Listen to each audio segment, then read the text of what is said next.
For the repair of the Support PS2 IP positioner by Siemens, the following procedures were necessary.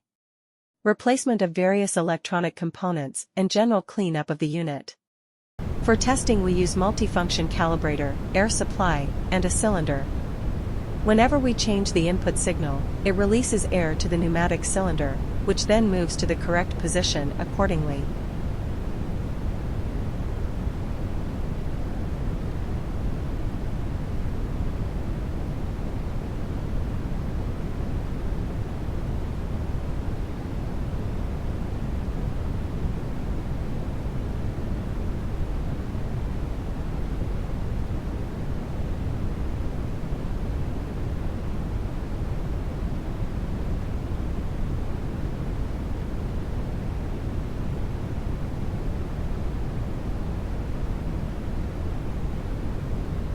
No further testing is possible due to the absence of additional units.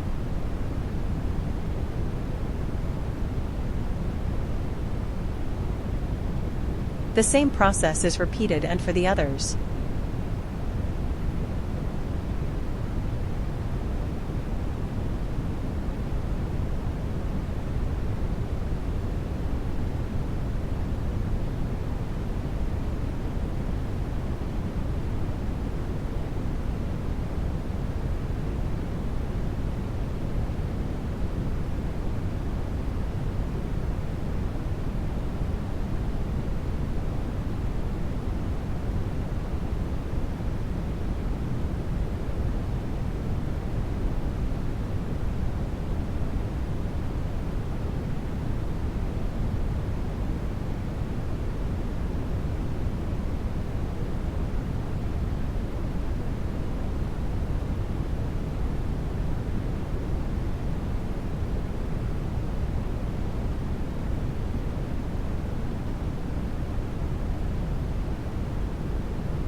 It is now clear that the Support PS2 IP positioner by Siemens are working successfully and are ready to be delivered to the client.